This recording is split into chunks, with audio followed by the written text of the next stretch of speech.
The morning mist clung to the stone battlements of Raven's Hollow Castle like the breath of ghosts, and 12-year-old Isabelle de Montclair pressed her face against the cold diamond-paned window of her chamber, watching the world below transform. In the pale October light of 1447, the courtyard bustled with unusual activity. Servants scurried between the stables and the great hall, their arms laden with fine linens and silver platters that caught the weak sunlight. Her heart hammered against her ribs because she understood what this preparation meant. Today, men would decide her fate as if she were a prized merit market. The rushes beneath her bare feet smelled of lavender and mint, scattered fresh by the chambermaids who had bustled about her room since dawn. Isabelle pulled her wool kirtle closer around her thin shoulders, but the chill she felt had nothing to do with the October air seeping through the ancient stones. Through the window, she could see the banners of visiting lords snapping in the autumn wind, the golden griffin of House Blackthorn, the silver stag of Lord Aldrich of Westmark, and most prominently, the black eagle of Duke Roderick Ashford, whose very presence made the castle's walls seem to shrink around her.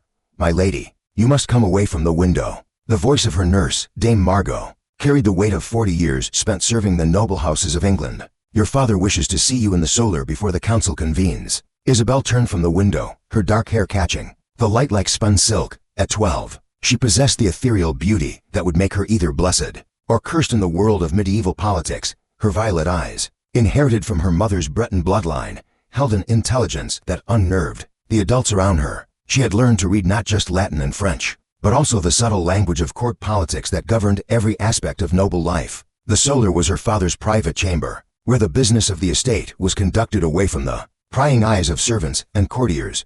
Lord Geoffrey de Montclair stood with his back to the door, studying a parchment that bore several wax seals. At 50, he remained a formidable figure, tall, broad-shouldered, with the bearing of a man who had fought in the French campaigns and survived the political intrigues that had toppled greater lords than himself. His graying beard was meticulously trimmed, and his doublet of deep blue velvet marked him as a man of substantial wealth and position. "Ah, Isabelle," he turned as she entered, and she saw in his weathered face the same violet eyes that stared back at her from polished silver mirrors. "Come, child, we must speak plainly, and there is little time before our guests grow impatient." She approached the massive oak table that dominated the center of the room, its surface scarred by decades of use. Maps of their extensive holdings covered the wood, thousands of acres of fertile farmland, forests rich with game, and stone quarries that provided income to rival that of minor kings. Her inheritance, she was beginning to understand, was both her blessing and her curse. "The Duke of Ashford has made an offer for your hand,"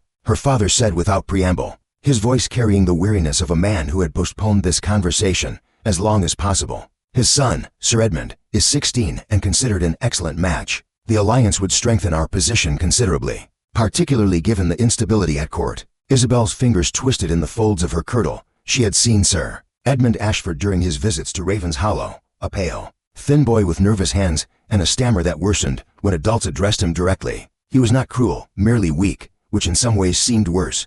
"What of my studies, father? Brother Thomas says I show exceptional promise in Latin and philosophy." "Your education will continue, as befits your station," Lord Geoffrey replied, though his tone suggested this was a minor consideration. "The Ashford lands border ours to the north. Together, our holdings would create one of the most powerful estates in the realm. Your children will inherit a legacy that few can match." The weight of his words settled around her like chains. Children. At 12, Isabelle barely understood the mechanics of creating them, but she knew enough to fear the process. Her own mother had died bringing her into the world, a fate that claimed so many women that it was considered an occupational hazard. Of noble marriage, the thought of following in her mother's footsteps made her stomach clench with terror. "Must I decide today?" she asked, though she already knew the answer. Her father's expression softened slightly. "Child, you speak as if you have a choice in this matter. You are the daughter of a great house, blessed with beauty, intelligence, and an inheritance that makes you valuable beyond measure. These gifts come with obligations. You will do your duty to your family and your name, as countless daughters have done before you." The great hall of Raven's Hollow Castle had been transformed for the betrothal ceremony. Tapestries depicting the glorious battles of the de Montclair ancestors hung between tall windows, their vibrant threads telling stories of conquest and honor. The high table, normally reserved for family meals, groaned under the weight of golden platters laden with roasted peacock, hunted wine, and marchpane molded into elaborate shapes. The assembled lords, resplendent in their finest velvets and furs, represented a cross-section of England's most powerful families. Isabelle entered the hall wearing a gown of deep emerald silk that had belonged to her grandmother. The dress, altered by skilled seamstresses to fit her slight frame, made her appear older than her 12 years while emphasizing her youth and vulnerability. The weight of the fabric and the elaborate headdress adorned with pearls made each step feel labored, as if she were walking through water rather than air. Duke Roderick Ashford dominated the center of the gathering like a predatory bird among sparrows. Tall and imposing, with steel-gray hair and eyes like winter storms, he commanded attention without effort. His son Edmund stood beside him, fidgeting with the elaborate cuffs of his burgundy doublet, his pale complexion made even more pronounced by his nervousness. "Behold," Duke Ashford announced as Isabel approached, his voice carrying clearly through the vast space, "the Lady Isabel de Montclair, whose beauty matches her noble lineage. My son is fortunate indeed to have secured such a bride." The betrothal contract was read aloud in Latin by a learned clerk, the formal language describing Isabel's fate. In terms of property transfers and dynastic obligations, she would bring to the marriage her father's lands in Somerset and Devon, along with the considerable dowry that included gold, silver, and precious stones accumulated over generations. In return, she would receive the protection of the Ashford name and the promise of a position befitting her rank as the future Duchess of Ashford. Edmund stepped forward to place the betrothal ring upon her finger, a heavy band of gold set with a ruby the color of fresh blood. His hands shook slightly as he performed the ceremony, and when their eyes met briefly, she saw in his gaze the same trapped desperation she felt in her own heart. They were both pawns in their father's games, beautiful pieces to be moved across the board of politics and power. "I, Edmund of Ashford, do pledge my troth to thee,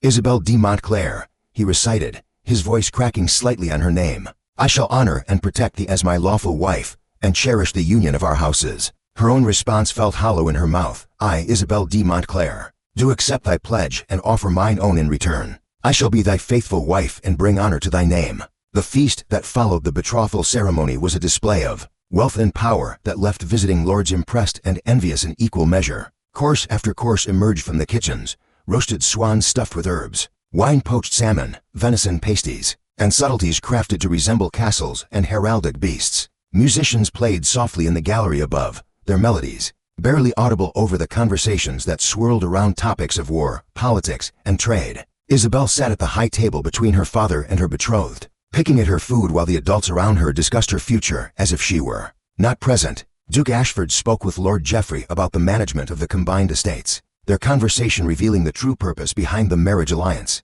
With England teetering on the edge of civil conflict between the houses of Lancaster and York, noble families were consolidating their power through strategic marriages and military pacts. "The girl brings substantial holdings," Duke Ashford observed, raising his goblet of wine in a casual toast.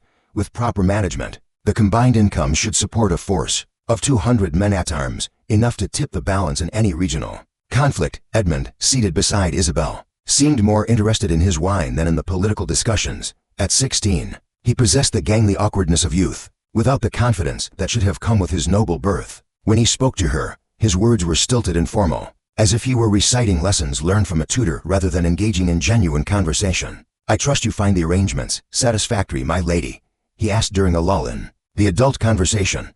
"As satisfactory as any arrangement made without my consultation can be," Isabel replied, her tone carefully neutral. She had learned that honesty was a dangerous luxury for women of her station.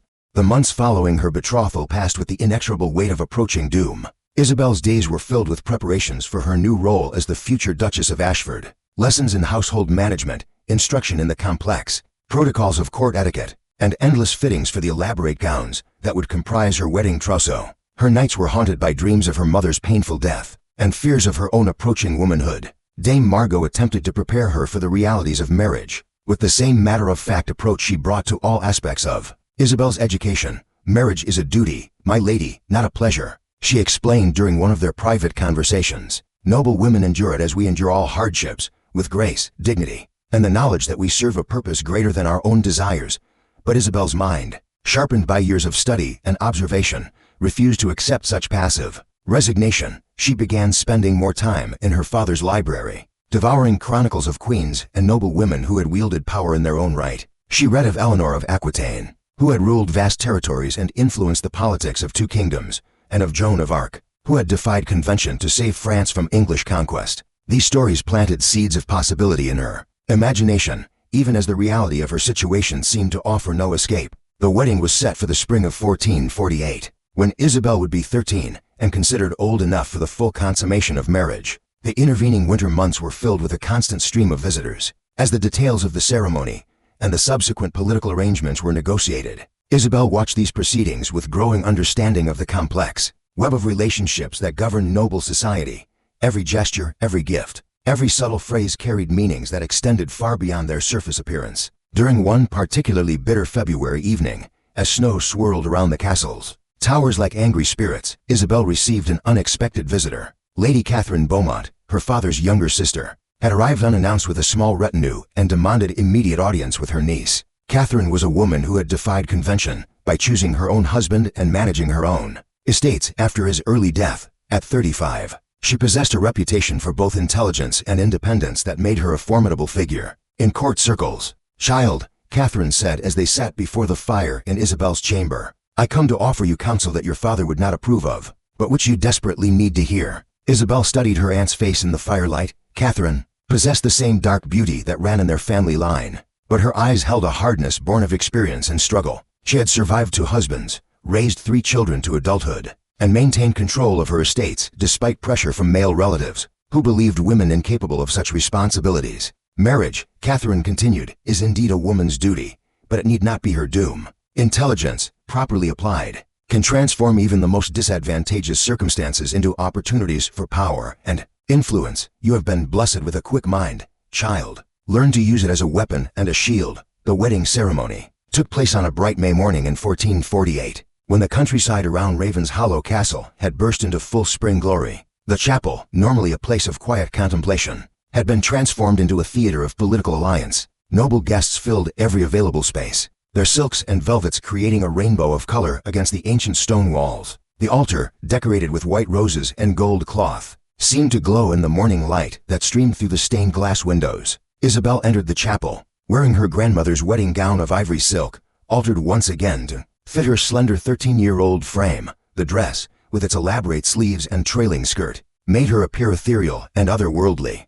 A circlet of gold adorned with pearls and sapphires crowned her dark hair, marking her status as a future duchess. The weight of the ceremony's significance pressed down upon her shoulders like a physical burden. Edmund waited at the altar beside his father, resplendent in a doublet of cloth of gold that emphasized his pale complexion. At 17 he had grown taller but no more confident. His hands shook slightly as Isabel approached, and she could see perspiration beading on his forehead despite the cool morning air. They were both children playing at adult roles, neither fully understanding the implications of the vows they were about to exchange. The Bishop of Winchester officiated, lending the full authority of the church to the proceedings. His rich voice filled the chapel as he spoke the ancient words that would bind their fates together. "Dearly beloved, we are gathered here in the sight of God and in the face of this congregation to join together this man and this woman in holy matrimony." The wedding feast that followed rivaled any celebration in living memory. The great hall had been expanded with temporary pavilions to accommodate the hundreds of guests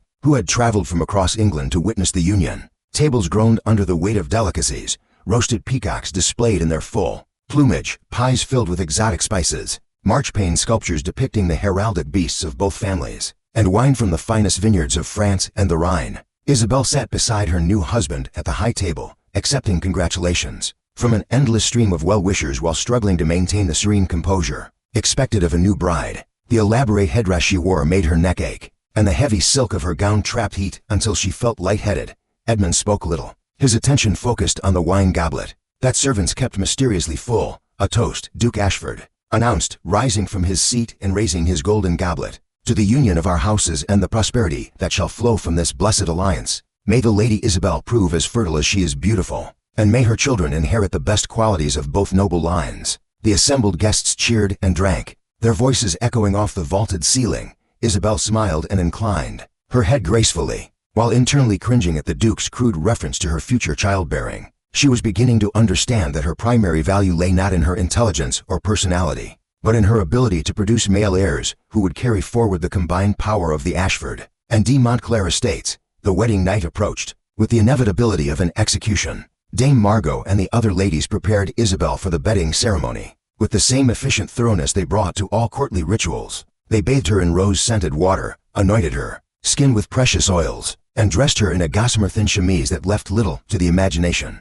The elaborate headdress was replaced with a simple circlet of flowers, making her appear even younger and more vulnerable. The bedding ceremony itself was a humiliating spectacle, designed to ensure the marriage's consummation before witnesses. Edmund, clearly intoxicated from the evening's festivities, was escorted to the bridal chamber by his male relatives amid crude jokes and ribald commentary. Isabel was brought to the room by the women, who offered whispered advice and blessings before withdrawing to allow the young couple their privacy. Alone in the chamber for the first time since their betrothal, Isabel and Edmund faced each other across the expanse of the marriage bed.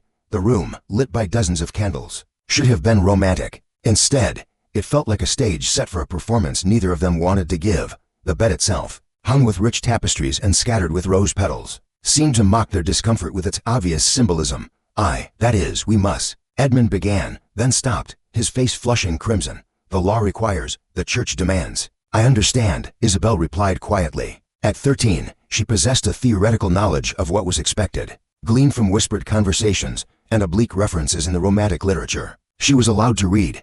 The reality, she suspected, would be far less pleasant than the poet suggested. The consummation was brief, painful, and thoroughly unsatisfying for both participants. Edmund, guided more by instinct than experience, approached the act with the same nervous incompetence he brought to most aspects of his life. Isabel endured it with gritted teeth and closed eyes, focusing on the patterns of shadow and light that danced across the ceiling. When it was finished, they lay beside each other in awkward silence, both acutely aware that their childhood had officially ended.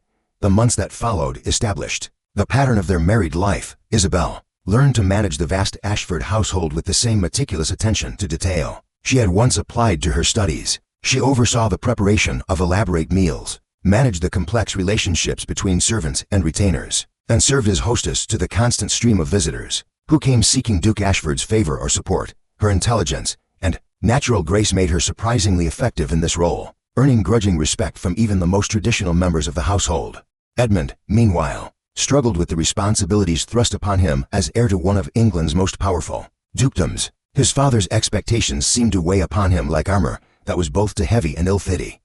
He spent increasing amounts of time hunting or drinking with his companions, leaving the actual management of their affairs to Isabel and the Duke's trusted advisors. The young couple maintained a cordial but distant relationship, more like business partners than husband and wife. The political situation in England grew increasingly unstable throughout 1448 and 1449. King Henry VI's weak rule had created a power vacuum that ambitious nobles were eager to fill. The Duke of York's growing opposition to the Lancastrian court created tensions that rippled through every noble household in the kingdom. Duke Ashford, ever the pragmatist, sought to position his family to benefit from whatever outcome emerged from the brewing conflict. Isabel found herself drawn into these political calculations in ways that both thrilled and terrified her. Her intelligence and her position as the Duke's daughter-in-law made her a valuable asset. In the delicate negotiations that characterized court politics, she began corresponding with other noble women, building a network of relationships that provided her with information and influence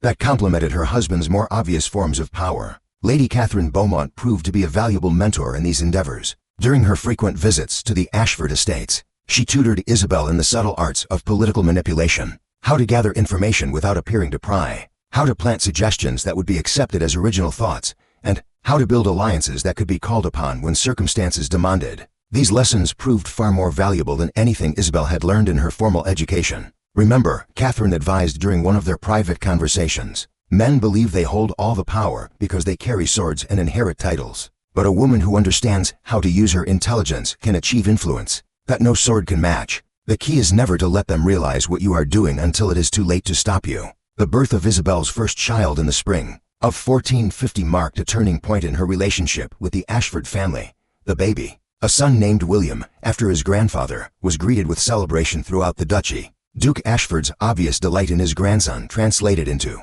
increased respect and authority for Isabel. She had fulfilled her primary duty as a wife by producing a male heir, and this accomplishment gave her a security she had never previously enjoyed. Motherhood also awakened in Isabel a fierce protectiveness that extended beyond her immediate family to encompass her broader political interests. She began to see herself not merely as a wife and mother, but as the guardian of a dynasty that could span generations. This vision required her to think strategically about the future, in ways that her husband and father-in-law, focused on immediate concerns, often failed to consider. The nursery at Ashford Castle became Isabel's command center, where she could work on correspondence and receive visitors while maintaining her public role as a devoted mother. She proved remarkably adept at using her maternal responsibilities as a shield for her political activities. Few men thought to question the contents of letters delivered to a woman caring for her infant son, and fewer still suspected that she was building a network of allies that extended throughout the kingdom. Edmund's reaction to fatherhood was characteristically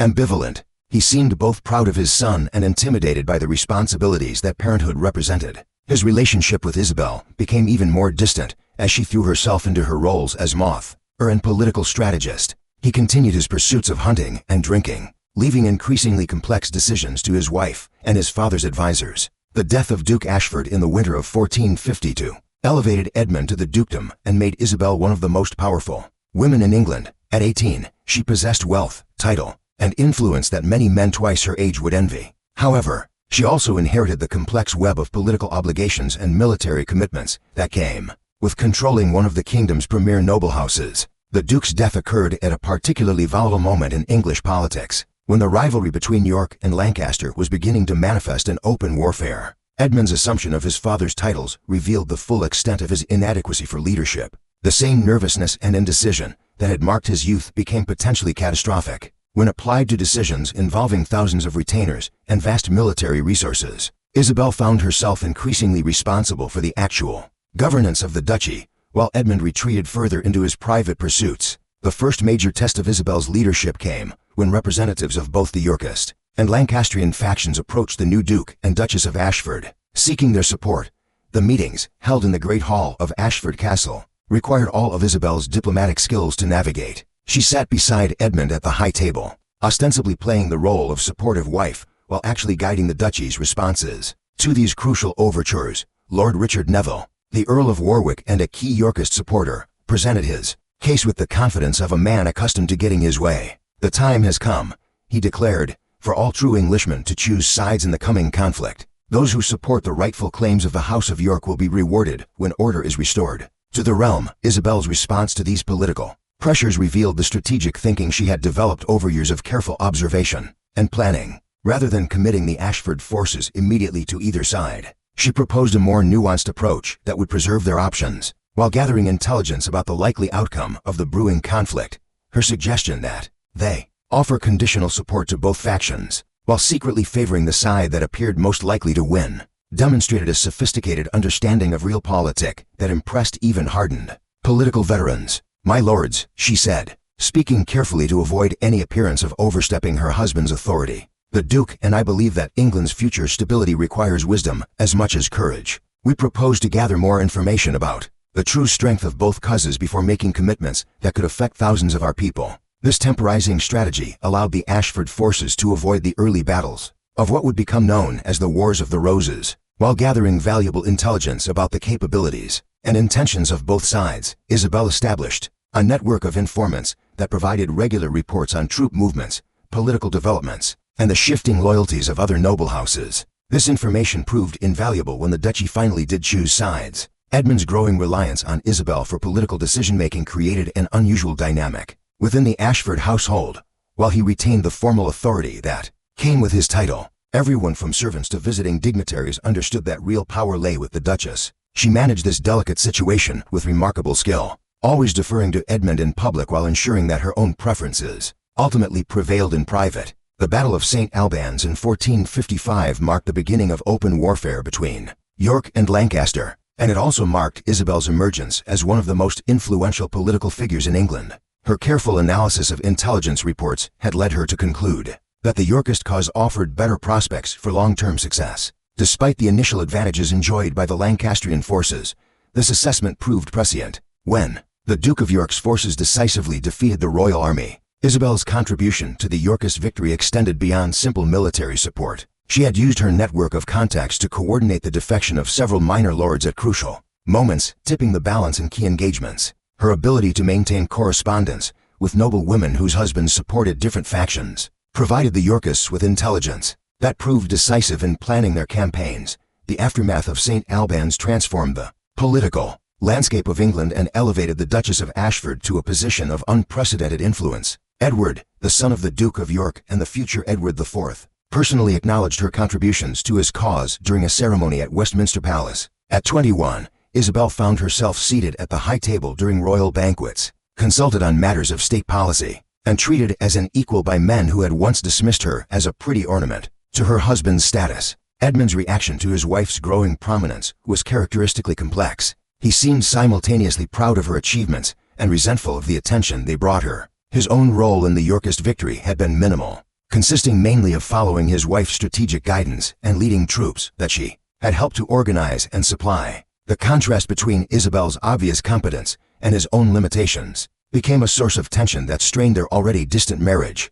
The years following the Yorkist triumph saw Isabel consolidate her position as one of the most powerful women in Plantagenet England. She served as an informal advisor to Edward IV on matters ranging from foreign policy to court appointments, using her intelligence and network of contacts to provide insights that proved consistently valuable. Her influence extended beyond politics to encompass cultural and economic matters, as she patronized scholars and artists while managing investments that multiplied the Ashford family's already substantial wealth. The birth of her second son, Thomas, in 1456 further strengthened Isabel's position within both her family and the broader noble hierarchy. With 2 male heirs secured, she possessed the security that came with having fulfilled her dynastical obligations, while maintaining the energy and ambition to pursue broader goals. She began establishing schools and supporting religious institutions, creating a legacy that would extend far beyond her immediate political achievements. Her relationship with other powerful women of the time created an informal network that historians would later recognize as having significant influence on the policies of Edward IV's reign. Her correspondence with figures like Cecily Neville, the king's mother, and Elizabeth Woodville, his controversial queen, provided insights into court politics that complemented her own observations and intelligence gathering. These relationships also created opportunities for the kind of behind-the-scenes maneuvering that often proved more effective than formal diplomatic channels. Edmund's increasing irrelevance to these developments created a domestic situation that was both tragic and absurd. He remained Duke of Ashford in name and formal authority, but his actual influence over events had dwindled to almost nothing. His attempts to assert himself occasionally created embarrassing scenes that Isabel had to smooth over with her characteristic diplomacy. Their marriage had become a performance for public consumption, maintained for political necessity rather than personal affection or compatibility. The readoption of Henry VI in 1470, when the Earl of Warwick temporarily restored the Lancastrian monarch to the throne, provided the ultimate test of Isabel's political acumen and survival instincts. The sudden reversal of fortune that saw Edward IV flee to Burgundy left many Yorkist supporters vulnerable to retaliation from the restored Lancastrian regime. Isabel's response to this crisis demonstrated both her strategic thinking and her ruthless pragmatism. Rather than fleeing England or going into hiding, Isabel chose to remain at Ashford Castle and attempt to negotiate with the new regime. Her extensive correspondence with noble women on both sides of the conflict had given her insights into the personalities and motivations of key Lancastrian figures. She understood that Henry VI's mental instability and Queen Margaret of Anjou's foreign origins made them vulnerable to criticism, creating opportunities for clever manipulation. Her meeting with Lancastrian representatives at Ashford Castle was a masterpiece of diplomatic theater. She appeared before them dressed in mourning clothes, ostensibly grieving for the errors that had led her family to support the Yorkist cause. Her performance was so convincing that she secured pardons for both Edmund and herself, along with guarantees that their lands and titles would remain intact under the restored Lancastrian regime. "I have learned," she told the Lancastrian commissioners, "that a woman's first loyalty must be to her children's future rather than to the political ambitions that divide men. I seek only to preserve my son's inheritance and to serve whichever monarch God places upon England's throne." This carefully crafted submission masked Isabel's true activities during the readoption. She maintained secret correspondence with Edward IV's supporters in Burgundy, providing intelligence about Lancastrian military preparations and political vulnerabilities. Her network of contacts allowed her to coordinate resistance activities, while maintaining the facade of loyal submission to Henry VI's restored government. Edward IV's return to England in 1471 vindicated Isabel's complex strategy of apparent submission combined with secret resistance.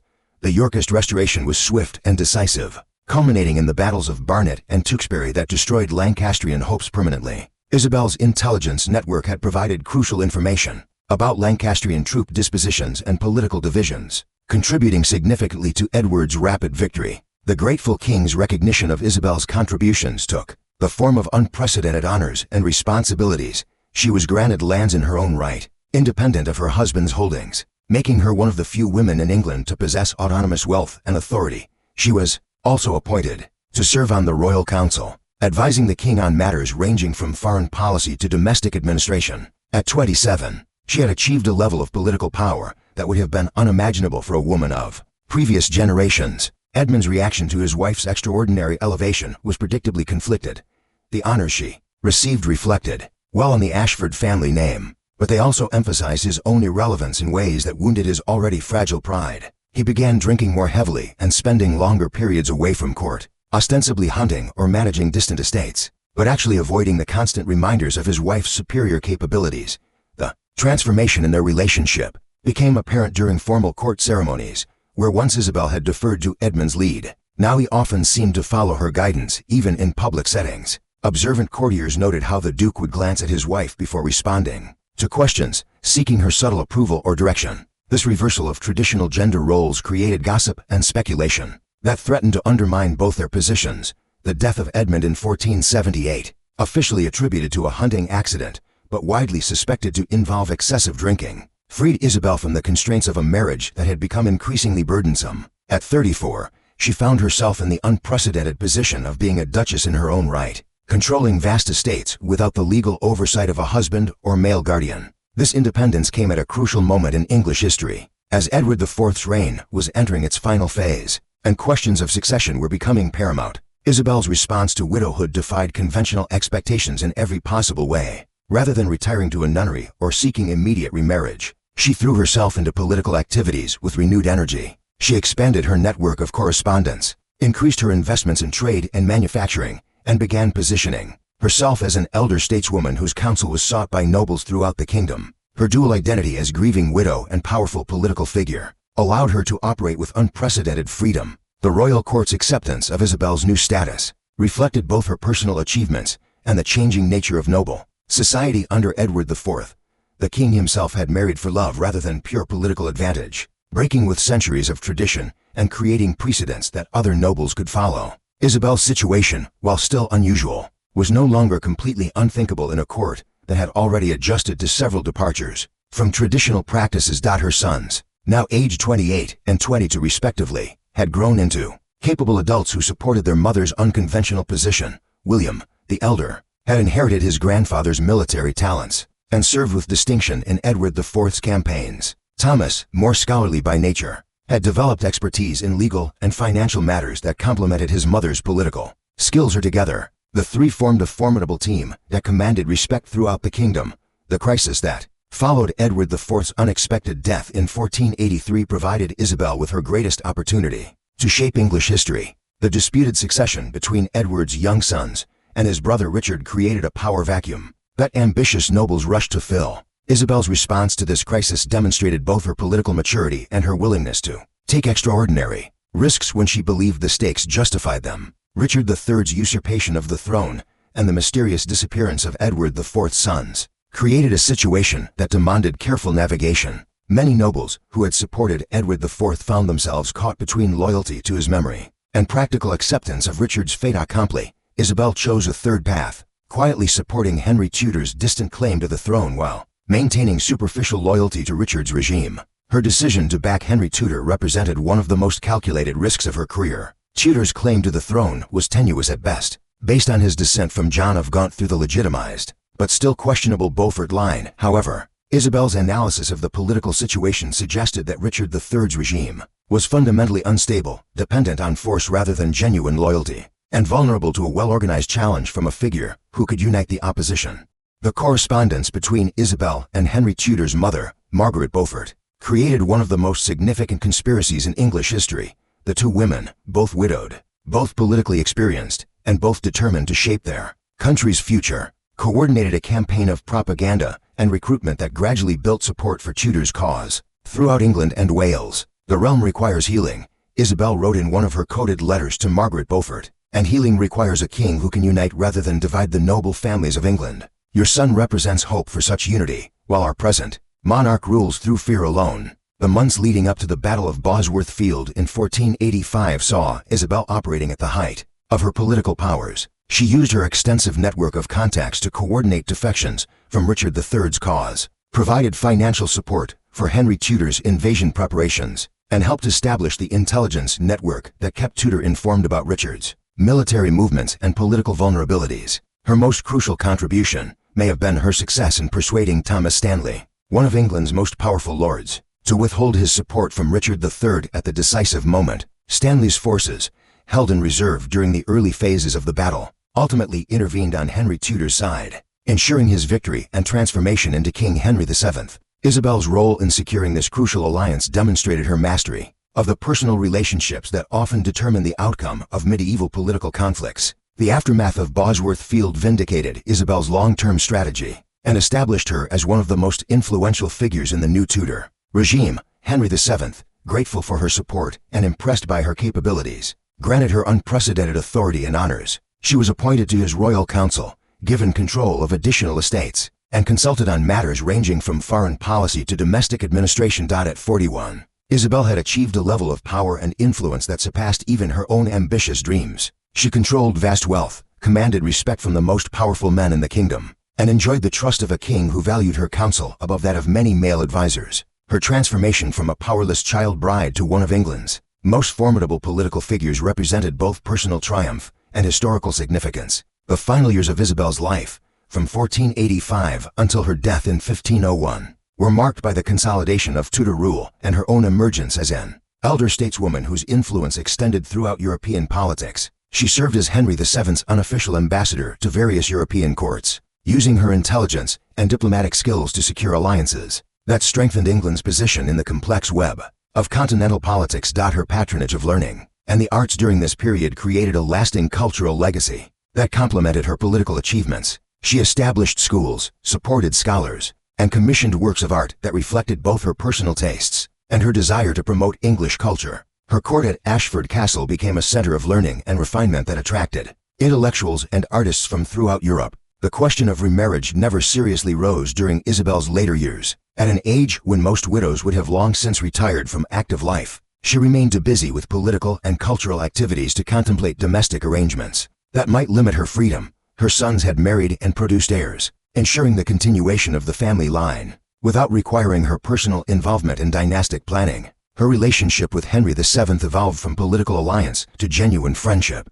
based on mutual respect and shared goals. The king valued her counsel not just for its political utility, but for its consistency and intelligence. She became one of the few people who could speak to him with complete honesty about difficult subjects, secure in the knowledge that their relationship could survive disagreement and debate. The legacy of Isabel de Montclair extended far beyond her immediate achievements to influence the development of English society and politics for generations. Her success in transcending the traditional limitations placed on women of her era created precedents that other exceptional women could follow. Her example demonstrated that intelligence, determination, and political skill could overcome even the most restrictive social conventions when circumstances permitted and opportunity rose. Her death in 1501, at the age of 57, was mourned throughout England as the loss of one of the kingdom's most valuable counselors. Henry VII's personal grief was evident in the magnificent funeral he arranged, which drew nobles and dignitaries from throughout Europe to honor a woman who had shaped the course of English history through for tumultuous decades.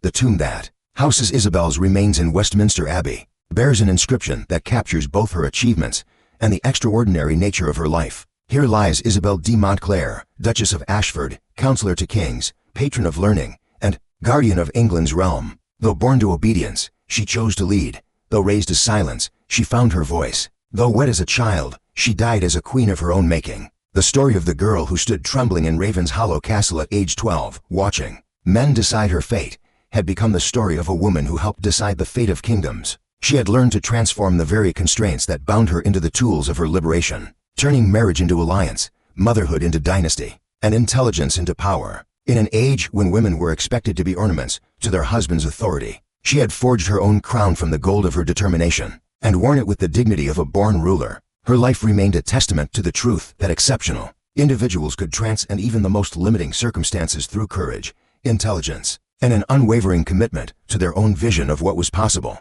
The rose of Ravenshollow had bloomed in the harsh soil of medieval politics and left a garden that would nourish generations of those who dared to dream beyond the boundaries of their birth.